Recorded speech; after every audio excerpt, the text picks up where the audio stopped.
get ready for a wonderful year. And thank you all for joining me. And my moderator for today is not available. So I'm going to try to handle this all by myself on a Saturday. The stats, first of all, wow, we ended the year just tremendous with 131 sales every day in December. And for the whole year of 2021, every day we sold 138 to 139 homes. And that's absolutely awesome. And I better do my sound check. Hold, please. Hold, please. Had to get a few things done this morning since Max wasn't going to be here. So it took me a little while to get started. But if you can't watch, there we go. We're on. Okay, it's all good. Anyway, great year. Just a fantastic year for everybody. You know, we did 50,683 sales in 2021. And if you take that times 2, let's see, that would be over 100,000 sides that real estate agents got paid on. And that's just resales, not counting the new homes. And we sold about 1,000 of those a month average. So we all should just be so blessed. And we're going to start 2022 the same way. We listed 108 homes. That means all varieties, high rises, condos, single family homes, townhomes. And we put 132 under contract. Now I did these stats since Friday or since Thursday, because when I did my show Thursday morning, they didn't reflect what you did on Thursday. So this is really 2 days. And then 233 closings. And of course, most of those were on Thursday. However, a lot of times people don't update the MLS, that early in the morning. So again, 233 for the end of the year, last 2 days. And that gives us 21 days of available inventory. Now we're going to see what happens with listings this coming next couple weeks and see if we can get our inventory back up to at least a month worth of inventory. I think we can do it. I think we will do it because people take their homes off the market during the holidays, as you know. And yesterday, to me, the biggest news here is our median price in December was $430,000. And that's $8,000 higher than November, which was $10,000 higher than October, to the point that if you bought a home in January and you paid $347,000 for it, your home went up in value about $60,000. That's just absolutely, let's see, is that right? I need Jimmy some days to help me. 60 and 30, 90,000. Oh my gosh, that's just unbelievable, isn't it? Let's see. 346 minus 84,000 to be exact. We want to be exact, but that is just amazing. And this was through yesterday. So when Applied Analysis comes out with their stats, we'll see how they fare. This because I don't know when I do these if it's doing Boulder City, Mesquite, Pahrump. I don't know because it doesn't tell us. So I went in and did them just for our zip codes that I shared on the group. So this is basically all of Las Vegas, not Mesquite, not Pahrump, not Boulder City.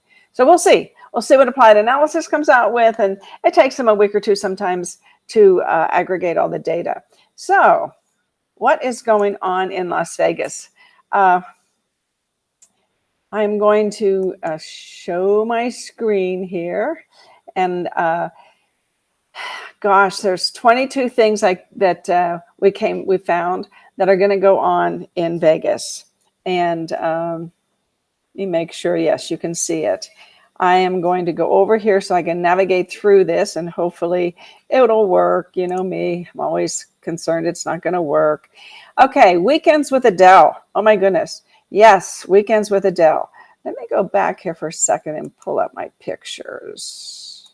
Let me go over here because I do have pictures. Yeah, I do have pictures. So let's see. I think I think I can figure this out again.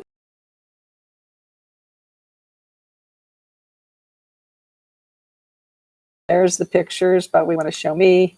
And okay, I think this will work. All right, let's go. Let's go. 22 things. 22 things. Weekends with Adele. We haven't seen anything like the demand for this residency in the Colosseum at Caesar's Palace since the great toilet paper shortage of 2020. Oh my goodness. Yeah, that's funny. Elsewhere, Zappos Theater at Planet Hollywood Resort will host John Legend's Love in Vegas residency starting in April. Scorpion's Sin City Nights starting in March with a limited engagement with the Doobie Brothers in May. And I forgot to mention the tickets for the shows two each week, January 21st to April 16th. They start at more than $300, yet never made it past a complicated Ticketmaster Verified Fan process to go on sale to the general public. So if you've gone on Ticketmaster, sometimes it can be a little wonky, I guess. But Weekends with Adele, how wonderful is that? And then we have Zappos Theater Planet Hollywood. And then over at the Resorts World, Luke Bryan will launch his residency in February. Michael Bublé will have a 6-night engagement in April and May. And the delayed opening of Celine Dion's residency is still on the books. So we shall see. And then the second thing we have is Amystika. Now that's described as a prequel to Mindfreak. And I think that might be for the younger generation. I'm not so sure I know what that means. And that's as well as a visual feast of hope and triumph, this new collaboration between Criss Angel and Franco Dragone. Now, Dragone is the one that created La Rev at the Wynn, and it ran for years. And between the two of them, they did O and La Rev. And that was supposed to begin this week. And I suspect because they're saying supposed to, that it didn't. And we're literally inventing the technology and special effects that are used throughout this show. And that level of creativity cannot be rushed. So that's their reason for not opening it when they thought they could, which was New Year's. So Angel sent in a statement announcing the new open date of March the 11th. So that's number 2 on our list. Then we go to number 3. And number 3 is the Nevada. I'm watching my Facebook because I don't see that it changed. There we go. Nevada Ballet Theater's 50th anniversary gala. The ballet will take stage May 14th for a one-night celebration of 5 decades of dance in Las Vegas. Oh my goodness. So that tells me that the Nevada Ballet Theater was not always in Summerlin, because Summerlin is not 50 years old. So that will be quite a night. And if you haven't been to the Nevada Ballet Theater, it is awesome. And they just do tremendous, tremendous shows.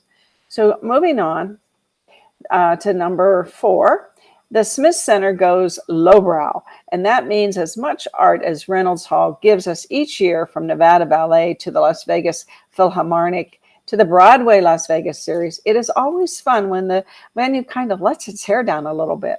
The Bachelor Live on Stage will showcase April 29th, and it vows to deliver a wildly flirtatious, a wildly flirtatious and interactive game show featuring recent cast members, while the Masked Singer National Tour, which venues July 30th, will bring costume celebrity guessing to the esteemed stage. So we love the Smith Center, and we're so happy that it's coming back and going lowbrow to be. So clarity on the A's. Oh my goodness. Yes, the Oakland A's. Let's talk about that for a second. So so here's the question, because this has been the rumors, and I guess the Review Journal picked this up and said, will the Tropicana be imploded in order to squeeze a 30,000 seat ballpark into what's already one of the busiest intersections in America? Yes, Tropicana and Las Vegas Boulevard is one of the busiest intersections in America. And I guess implied here is, Why would you put a stadium where people can't get to unless they have another way of getting them there, through, the maybe underneath the ground? You never know what Elon Musk is up to with his company called Boring, and he's as we speak continues to build an underground transportation system under the Strip. So we'll see. And will the owners take up the offer? Now here, Summerlin offered them free land and relocate to an area more locals would like to visit. We'll see that. So is this just a smokescreen to get a better deal in Oakland? And this mystery, and I agree, has dragged on long enough. They need to make a decision, right? We need to know. And then we have, let's see, we did that one.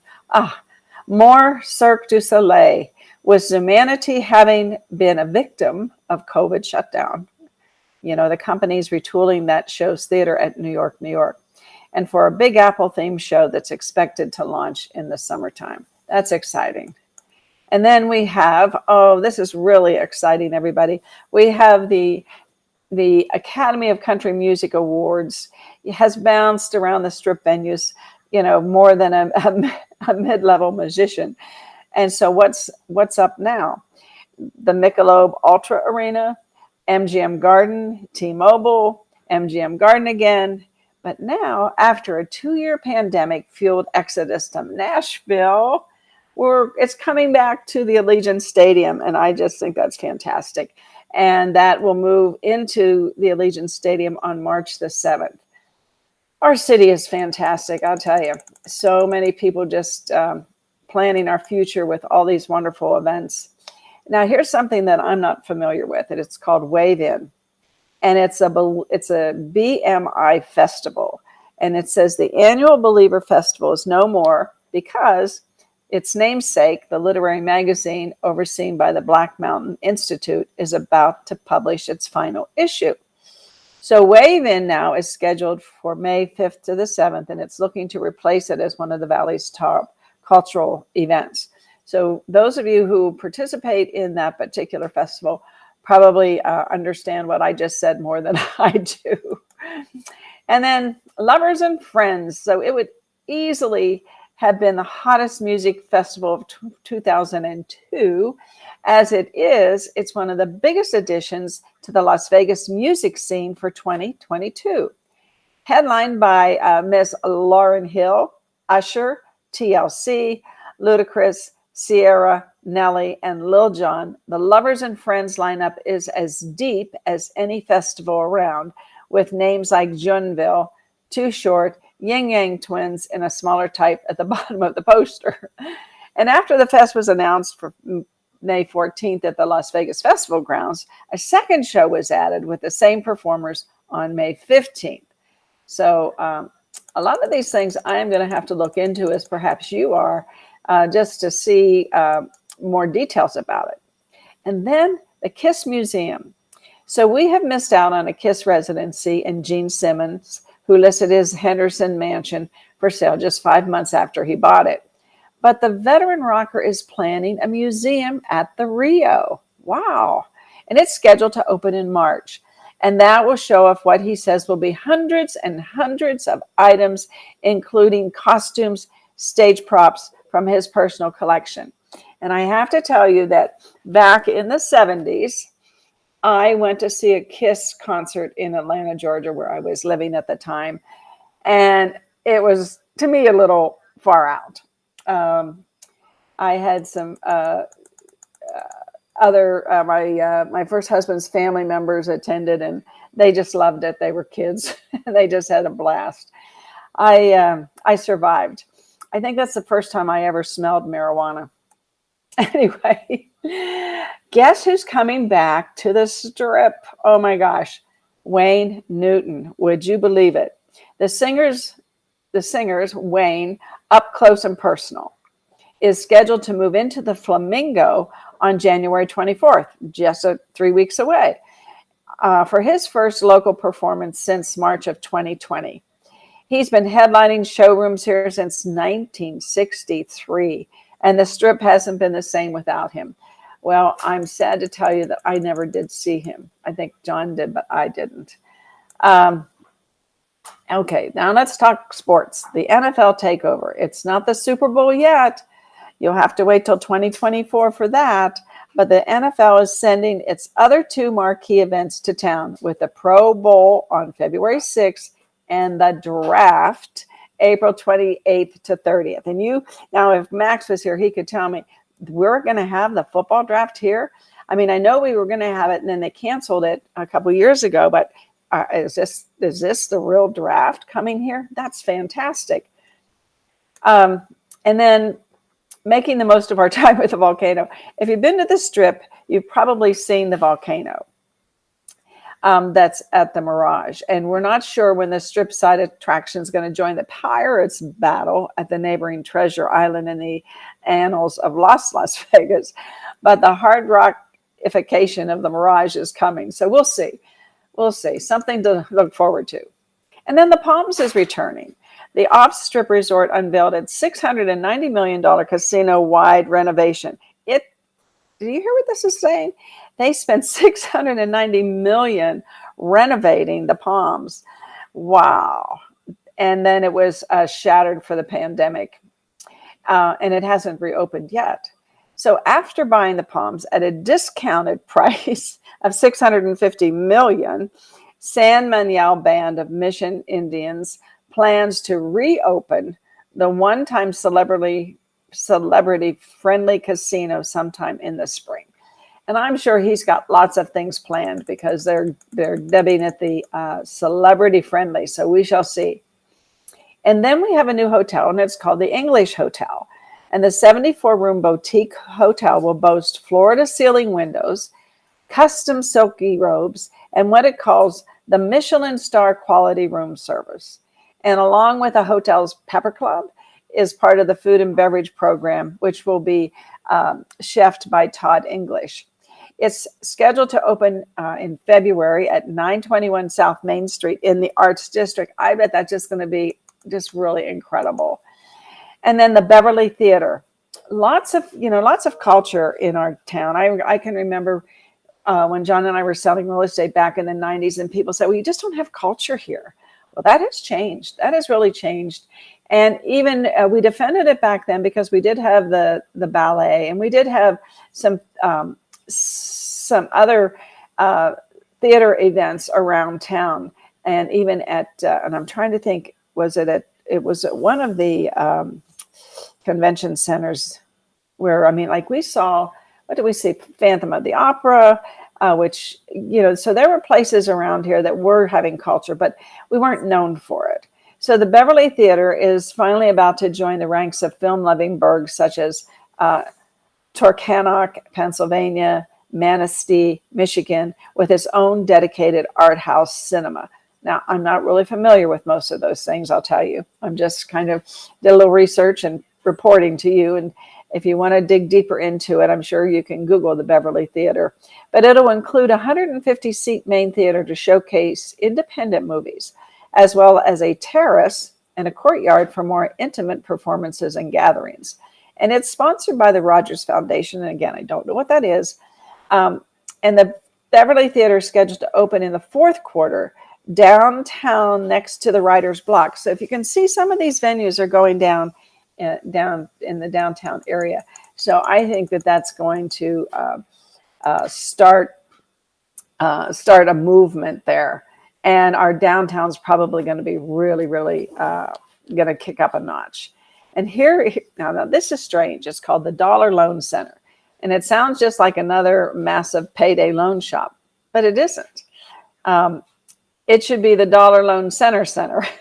But the 6,000 feet facility that's replacing the Henderson Pavilion will be the new home of the Henderson Silver Knights, while also housing the Vegas Nighthawks. So the indoor football league team that's scheduled to begin to play in March. Well, I need to brush up on my sports and my theater for sure. And Jack Eichel. Now, the Golden Knights gave up the popular Alec Tush, promising rookie Peyton Krebs and a future first-round draft pick. Plus, whatever players they'll have to dump to get under the salary cap to land one of the top centers in the game. Well, that's exciting. It'll be nice to see the return on that investment once Eichel's cleared to play, following the experimental neck surgery that prompted Buffalo to trade him. So that should be exciting. I still miss Fleury. I just can't help it. I miss him. Okay, now let's talk about the monster weekend for the Allegiant Stadium. This is really cool. So Metallica will thunder into the venue for what is its only scheduled North American concert in 2022. And the following night, now here's a name I know, Billy Joel. He ventures away from his Madison Square Garden residency for his biggest Las Vegas show yet. Wow. And if you need more concerts, Garth Brooks is going to be at the Park MGM February 4th and the 5th. And Billie Eilish is going to be at T-Mobile April the 1st. Jack White is going to be at the Cosmopolitan on May 29th. And the Red Hot Chili Peppers are going to be at the Allegiant Stadium on August 6th. And the Killers are going to be at T-Mobile on August 26th. Wow. Let's see. I would love to see Garth Brooks again. We saw him at the Wynn several years ago, and he was phenomenal. We have seen Billy Joel at the MGM several times, and I think we even saw him with John. Who did we see Billy Joel with? The Dueling Pianos, but Elton John. Elton John and Billy Joel. What a concert that was. But Billy Joel is amazing. He is quite a performer. And so I would go see Billy Joel. I would probably go see Garth Brooks. And I don't know about the Red Hot Chili Peppers, but I don't know. I have to look them up. I like the name. All right. And here's what's happening in the theaters. So there's plenty of sequels and spinoffs to try to lure moviegoers to come back to theaters. You've got Aquaman and the Lost Kingdom, Avatar 2, The Batman, Black Panther, Wakanda Forever. You have Doctor Strange in the Multiverse of Madness. I love that title. You have The Flash. And then you have Jurassic World, Dominion. Then you have the Minions with the Rise of the Gru. Then you have Mission Impossible 7, Thor with Love and Thunder, and Top Gun with Maverick. So those are some of the theater events that are coming this year. And so there's so many reasons to love Nicolas Cage, his Las Vegas trilogy, Honeymoon in Las Vegas, Leaving Las Vegas, and Con Air. And the fact that he put down roots here a decade ago barely scratched the surface with him. So how do we say this nicely? It's been a while. It's been a while since we were excited to see one of his upcoming movies. I mean, I've seen him in some B movies, quite frankly, that I personally didn't care for. But that's all changed with the unbearable weight of massive talent. The action comedy due out April 22nd finds Nicolas Cage playing a heightened version of himself who, feeling unfulfilled and facing enormous debt, takes $1 million payday to appear at a birthday party for a dangerous superfan, Pedro Pascal. So that looks like a good comedy, and it's a good way for him to come back into our into the movies. So now let's talk about the dining revolution at Paris. So the resort is expected to see the opening of the city's third Naboo. And I understand, oh my gosh, we have been talking about going there for so long, but we haven't. Maybe we will now. We both love sushi. Along with the new Bobby Burgers from Bobby Flay and Lisa Vanderpump's Parisian-inspired venue. And this is what I'm kind of stumbling over that because I'm looking ahead and seeing Martha Stewart's opening her first restaurant here. I will definitely check that out. When I want to cook something I've never cooked before, I go on the internet and I Google Martha Stewart. And even though I'll Google other recipes by the same recipe by other people, I always go back to hers. She has a way of just cooking very simply but deliciously, if I could say it like that. Other celebrity restaurants announced for the Strip include Boss Cafe from Cake Boss, star Buddy Valestro at the Ling. And then Nellie's Southern Kitchen. Now, I'm from the South. I might have to check that out. From the family of the Jonas Brothers at the MGM Grand. And then a bakery from Cronut creator Dominique Ansel will be at Caesar's Palace. And there's 2 upcoming restaurants with football ties. Walk on Sports Bistro, in which Drew Brees is a partner coming to Harrah's, and Emmett's from Emmett Smith, which is headed to the Fashion Show Mall. So all you foodies out there will have some new things to experience. And I think of all these things, one of my favorites was the first one I did, and this was Weekend with Adele. I remember when John and I would work out, and I could hear him through his earplugs, and I could hear this woman singing. I said, gee, I don't know if I like her or not. And then we saw her in concert, and oh my gosh, I fell in love with her. And then Oprah Winfrey interviewed her, and I again fell in love with her. She is such an entertainer, and her show again will be she's going to have 2 each weekends, January 21st to April 16th. So 2 each weekend between those dates. And the tickets are $300 starting at. And then, so that's my favorite. We've seen Johnny Legend. He's fantastic. He does quite a show. We've seen him. And Michael Bublé, we saw him years ago as well. And we've seen Celine Dion. So we love these famous singers, and the choreography is amazing. So you've got plenty of 22 things to put on your Instagram, on your LinkedIn, on your Facebook. Do some stories around these days when these people are here. And I'm going to post some of these pictures here I'll post these. Let me get back to my show here. And yes, let me put this down and put this like this. Yeah, there we go. Let's see. Let's hide that one, and we'll put the other one up. Here we are. Fun. There we go. Yeah, I mean, a lot of things going on in Vegas, and I'll post these pictures. You just have to give the photographer credit, and so that you don't get in trouble for using someone else's photography. And that does happen. It's happened to us with our website. Years and years ago, we had a fella who was a programmer for us. And even though we had very strict guidelines and rules that you had to buy your photos from Getty Images with permission to use them anywhere digitally, and also iStock. And we kept with those 2. I didn't go to some of the other ones because I didn't feel their licensing was strong enough, and I didn't want us to get in trouble with our website at all. And even so he went out and he got something that he thought it was free, but it wasn't. And so it cost us, I think it's about $800 every time they find a picture that I call it pirating, but he used without really having a license to do that. Nothing's free in this world, especially on the internet, when these photographers go and take these beautiful pictures. Well, all right, everybody, it's time to, here's one of my favorite pictures. I love this picture of the Allegiant Stadium with the casinos in the background and the valley and the blue sky. Just a beautiful picture there.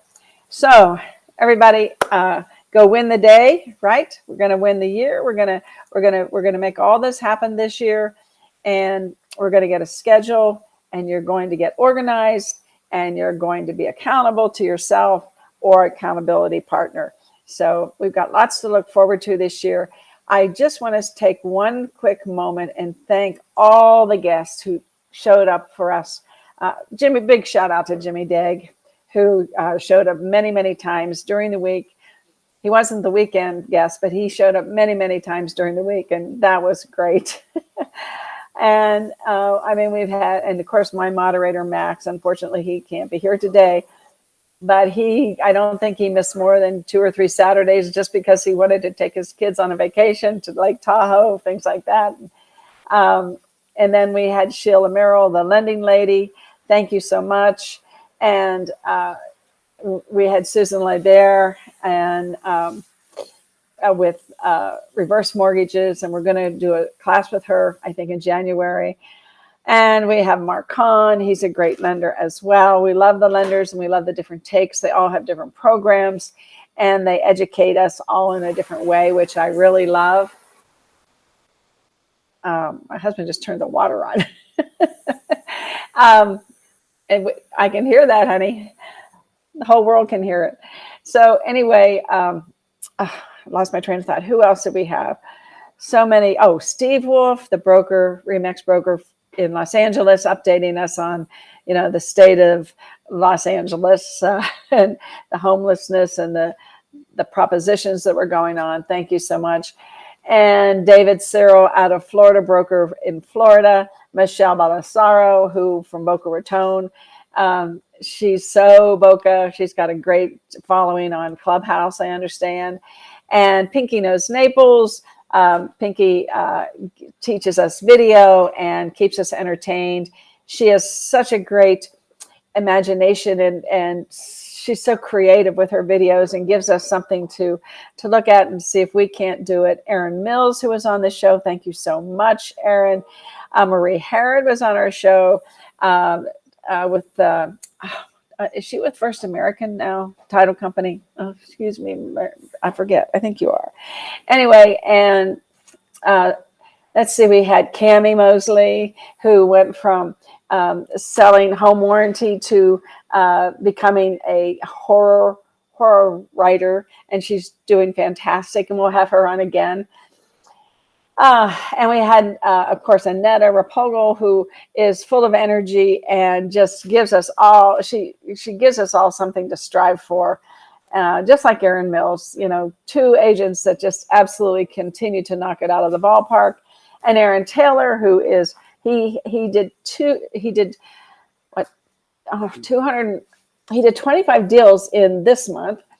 So that's like, I always say you do a deal every day but Sunday, and he pretty much does. He's pretty much true to that. And I think he's in the top 15 of the successful agents in Las Vegas from a transaction standpoint. And I'm pretty sure he's up there in volume now too. Oh my gosh, who am I forgetting? Let me give it a thought for just a second. Bobby Martins. Bobby, thank you so much. You are nonstop. Bobby is so full of energy, has a great team. And so as you can see on Saturdays, we just have such a great variety of talent that comes and shares their wisdom with us and their ideas and their energy and their enthusiasm. And it just helps to make Saturdays something I just always love to look forward to and hear what they have to say. It's just amazing. It's just amazing how much talent there is out there. And we just can't fit everybody on that we'd like to have come on our show between schedules and things like that. But thanks, everybody. And thank you all so much. It's been a great year, and 2022 is going to be awesome. Love you all.